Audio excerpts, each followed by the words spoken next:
परमात्मा ने जो सृष्टि यज्ञ रचा रखा है उसे चालू रखने के लिए गृहस्थ आश्रम आवश्यक आश्रम है। संसार को लगातार उन्नति के पथ पर चलाने के लिए एक उपाय है कि मानव अपनी संतान को अपने से योग्य बनाकर समाज और राष्ट्र को दे। स्वयं मानव प्रकृति में यह बात निहित है। प्रत्येक व्यक्ति बलवान, विद्वान, धनवान और कीर्तिमान बनना चाहता है। अपनी संतान की बजाय यदि कोई अन्य व्यक्ति उससे गुणों में बढ़ने लगता है तो उसके मन में सहज ईर्ष्या उत्पन्न होने लगती है, किंतु अपने पुत्र या पुत्री को वह स्वयं अपने से अधिक योग्य बनाकर प्रसन्नता का अनुभव करता है। मानव मन की यह प्रवृत्ति ही सृष्टि को विकास की ओर ले जाती है। मनुष्य मरना धर्म है, किंतु मानव जाति अमर है। व्यक्ति उत्पन्न होते हैं, बचपन, यौवन और बुढ़ापे की अवस्था भोग कर समाप्त हो जाते हैं, पर वंश परंपरा द्वारा उनका संतान क्रम अवांछनीय रूप से चलता रहता है। व्यक्ति भले ही मर जाए, पर परिवार और विवाह द्वारा मानव जाति अमर हो गई है। उत्तम संतान कैसे निर्माण करें, आइए कुछ पॉइंटों के माध्यम से समझते हैं। नंबर 1, दरअसल गृहस्थ आश्रम उत्तम संतान बनाने के लिए ही निर्धारित किया गया है, मौज मस्ती के लिए नहीं। आज जितने लोग गृहस्थ में जाते हैं, शादी करते हैं, उनसे आप पूछो आप शादी क्यों कर रहे हैं, उनके पास कोई उत्तर नहीं है। सारी दुनिया करती है इसलिए हम भी कर रहे हैं, यह उनका जवाब है। हमारे माता पिता का दबाव है, शादी करो इसलिए कर रहे हैं, यह उत्तर है उनके पास। गृहस्थ आश्रम का उद्देश्य ही पता नहीं है। नंबर 2, क्यों शादी करनी चाहिए, संतान कैसी बनानी चाहिए।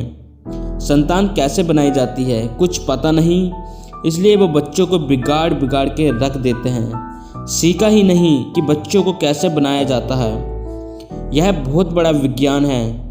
मकान बनाते हैं, उसके लिए कितनी मेहनत सिविल इंजीनियर करते हैं। मकान बनाना सीखते हैं और कितने सालों तक मेहनत करते हैं, तब जाके मकान ठीक से बनता है। यह तो जड़ वस्तु है। जड़ वस्तु को बनाने सीखने के लिए कितनी मेहनत करते हैं, कितने सालों तक योजना बनाते हैं, अभ्यास करते हैं। और एक बच्चे को अच्छा इंसान बनाना है तो वो तो चेतन वस्तु है, वो तो मकान बनाने से 1000 गुना कठिन है। और इंसान को अच्छा कैसे बनाया जाए ये सीखते नहीं, किसी को पता नहीं, और इसलिए बच्चों को बिगाड़ के रख देते हैं। नंबर 3, संतान होने से पूर्व योजना बनाओ। हमारी मौलिक भूल भी यही है कि हम निश्चय ही नहीं कर पाते कि हमें क्या चाहिए। समाज में जिसका व्यापार ठीक चल रहा है, हम भी अपने बच्चे को बे ही बनाना चाहते हैं, लेकिन कभी मनुष्य बनाने का तो विचार ही नहीं आता। इसलिए वह मनुष्य ही नहीं बन पाता, बाकी सब कुछ बन जाता है। हमको कैसा बच्चा चाहिए, हम उसको क्या बनाना चाहते हैं, पहले ये योजना बनाएं, फिर वैसी पुस्तकें पढ़ें, वैसा ही चिंतन करें, सात्विक भोजन करें। नंबर 4, जब युवक और युवती विवाह संबंध में बंध जाते हैं तो पति अपनी पत्नी के पास जाता है। पत्नी पूछती है क्या चाहते हो, पति संतान। पत्नी कैसे संतान, पति ये तो मैंने सोचा ही नहीं। पत्नी तुम इतना बड़ा निर्माण करने जा रहे हो और कहते हो सोचा ही नहीं। पति क्या अपने पुत्रों को लड़ाकू बनाना चाहती हो। पत्नी नहीं, बाहर के शत्रुओं से भय नहीं है, अंदर के शत्रुओं से है जो कभी भी मनुष्य को पराजित कर देते हैं। अंदर के शत्रु हैं काम, क्रोध, लोभ, मोह, ईर्ष्या, द्वेष आदि। इन सभी पर विजय प्राप्त करने वाला हो। विराट सूर्य की तरह पूर्ण यौवन वाली संतान हो, ओजस्वी तेजस्वी हो, सभी गुणों में सर्वोत्तम हो। पति तो क्या हमें अपने बच्चे को डॉक्टर इंजीनियर नहीं बनाना चाहिए। पत्नी अवश्य बनाना चाहिए, परंतु सर्वप्रथम उसे मनुष्य तो बन जाने दीजिए, डॉक्टर इंजीनियर भी बन जाएगा। और यदि मनुष्य बने बिना ही वह इंजीनियर, डॉक्टर, एडवोकेट बन गया तो वह स्वयं ही बीमार हो जाएगा और सारे समाज को रोगी बना देगा। परिणाम हमारे सामने हैं। पति तो क्या सारे कार्य छोड़कर एकमात्र इसी की तैयारी में लग जाएं। पत्नी कार्य छोड़ने की आवश्यकता नहीं है, आवश्यकता केवल दृष्टिकोण बनाने की है। माता पिता जिसके लिए उम्र भर कठिन से कठिन परिश्रम करते रहे, वह इतना भी सक्षम नहीं हो सके कि उसे संभाल भी सकें। इतनी सारी सुख सुविधाएं मनुष्य के लिए पैदा कर दी गई हैं, फिर भी दुखी क्यों? एक क्षण के लिए अपनी सारी गतिविधियों क्रियाकलापों को रोककर थोड़ा विचार तो करें, हमें क्या बनाना था और हम क्या बनाते रहे। नंबर 5, बच्चों का निर्माण कैसे करें? भवन निर्माण एक एक ईंट को क्रमशः स्थापित करते हैं। बच्चे के निर्माण में भी गुण रूपी ईंटों को समय समय पर स्थापित करते हैं। पर्वत को बनाया नहीं जाता है, स्वयं बन जाता है, परंतु भवन को बनाया जाता है, वह अपने आप नहीं बनेगा। झाड़ियों को उगाया नहीं जाता, खुद ही उग जाते हैं, परंतु अच्छे पौधों को तो समय समय पर खाद पानी व देखभाल की आवश्यकता होती है। इस प्रक्रिया को ही निर्माण कहते हैं। रात्रि गणना का नियम। प्रत्येक स्वस्थ स्त्री को महीने में एक बार मासिक धर्म आता है। यही समय गर्भधारण का होता है। पुत्र एवं पुत्री के लिए सही तिथियों का ज्ञान आवश्यक है कि कौन सी रात्रि पुत्र के लिए तथा कौन सी पुत्री के लिए निर्धारित है। सम रात्रियाँ पुत्र के लिए तथा विषम रात्रियाँ पुत्री के लिए होती हैं। 8, 12, 14, 16 रात्रियाँ सम कहलाती हैं और 7, 9, 15 विषम रात्रियाँ होती हैं। नंबर 7, धातु शुद्धिकरण। श्रेष्ठ रज वीर्य से ही श्रेष्ठ संतान उत्पन्न होगी। मानसिक विकारों को छोड़ना और प्रसन्न रहना है। भय, शोक, क्रोध आदि मानसिक विकार यत्न से छोड़ देने चाहिए। आप संतान होने से पूर्व जितना ब्रह्मचर्य पालन करोगे उतनी अच्छी संतान होने की संभावना है। नंबर 8, गर्भ रक्षा। जब गर्भ स्थापित हो जाए तब दूसरे या तीसरे मास में गर्भ की रक्षा के उपाय करने चाहिए। यहाँ विद्वान लोगों का मानना है पुरुष को तब तक पत्नी के साथ शारीरिक संबंध नहीं करना चाहिए जब तक दूसरे बच्चे की आवश्यकता ना हो। यह सच है, ऐसा कर पाना कठिन अवश्य है परंतु असंभव नहीं। और फिर जब तक बच्चा गर्भ में है तब तक शारीरिक संबंध नहीं करना चाहिए। तपस्या से प्राप्त फल संतुष्टि देने वाला होता है। यदि ऐसा नहीं करेंगे तो बच्चे पर इसका बुरा प्रभाव पड़ेगा। वह कामुक प्रवृत्ति का होगा और उसके चेहरे की आकृति भी बिगड़ सकती है। ऐसी संभावना से इनकार नहीं किया जा सकता है। नंबर 9, बच्चे की मानसिक शक्ति का विकास।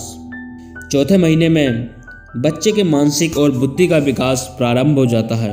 विशेषकर मस्तिष्कीय शक्तियाँ विशेष बढ़ती हैं। इस माह में माँ 2 हृदय वाली कहलाती है। एक हृदय बच्चे का होता है।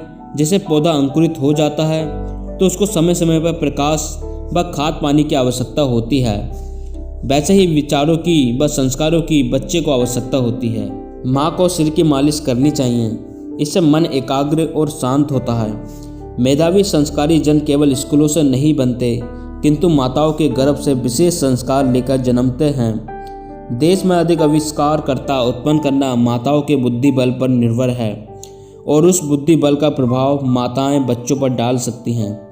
नंबर 10, संगीत का प्रभाव।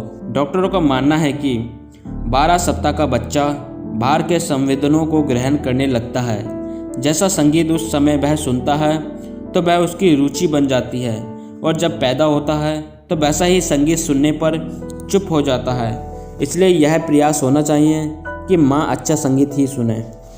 नंबर 11, पुस्तकों का प्रभाव। छठे मास में बच्चे की बुद्धि वृद्धि को प्राप्त होने लगती है और दिनों दिन बढ़ती जाती है। इसलिए 7वें महीने में जिस प्रकार की बुद्धि बनानी हो उसी प्रकार की पुस्तक का अध्ययन करें। जैसे वैज्ञानिक बुद्धि चाहिए तो वैज्ञानिक पुस्तकों का अध्ययन करें और धार्मिक व प्रेरणादायक पुस्तकों का भी अध्ययन करें। नंबर 12, बच्चों को अच्छी शिक्षा दें। कहते हैं बच्चे की पहली गुरु माँ ही होती है। बचपन में बच्चा सबसे ज़्यादा देखकर सीखता है। आप जो करते हैं बच्चे आपकी नकल करते हैं। अगर आप सच बोलोगे तो ये शिक्षा भी वह आपसे सीखेगा।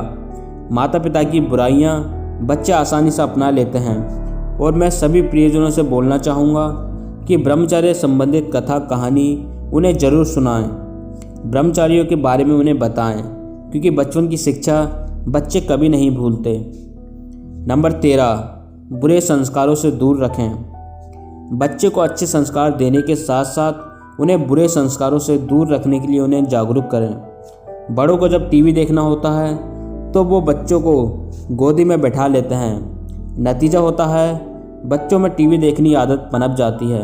इसके अलावा बड़ों से बच्चे उनकी बुरी आदतें जैसे शराब, सिगरेट, गुटखा, गुस्सा, गाली, निंदा, आलस्य, चतुराई, चालाकी आदि आदतें ज़्यादा सीखने लगते हैं, जबकि बड़े नहीं चाहते कि उनकी बुरी आदतें बच्चों में आएँ, लेकिन बच्चे तो सीख ही लेते हैं। इसलिए माँ बाप उन्हें मोबाइल टीवी से दूर रखकर अच्छी कहानियाँ सुनाएं, अच्छी किताबें सुनाएं, महापुरुषों के बारे में बताएं।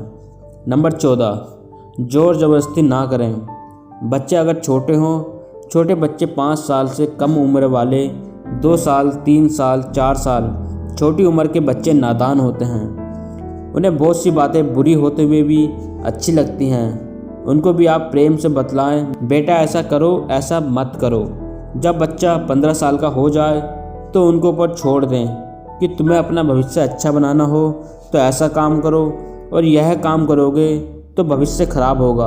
अब तुम जानो, हमने समझा दिया, हमारी ड्यूटी ख़त्म। ऐसा व्यवहार होना चाहिए।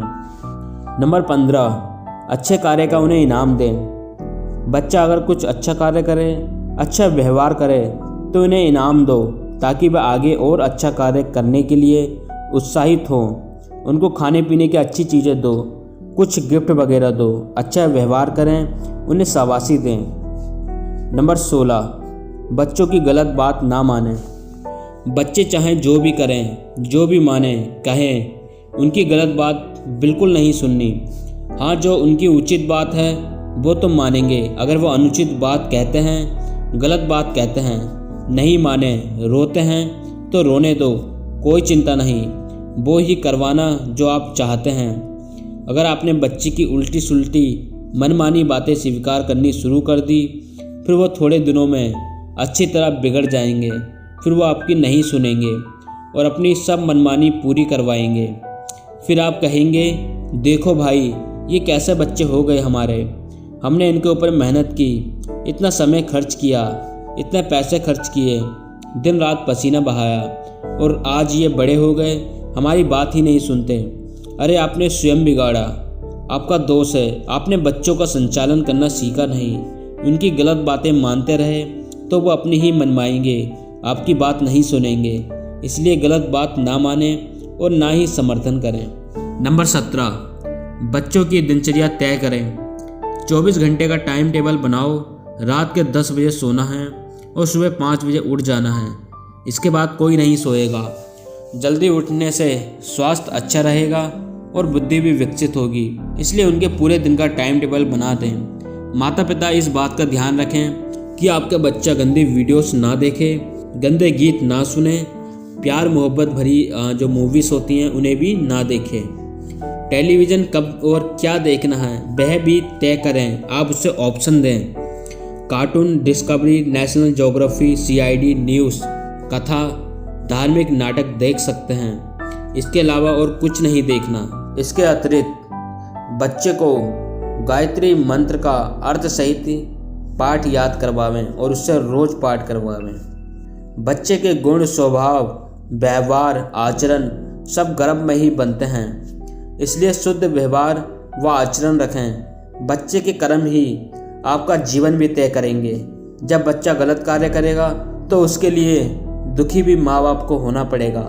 इसलिए जो भाई अभी ग्रस्त जीवन में जाने वाले हैं वह सभी भाई इस पर ध्यान देना और विस्तार से जानकारी प्राप्त करने के लिए टेलीग्राम को ज्वाइन कर लें।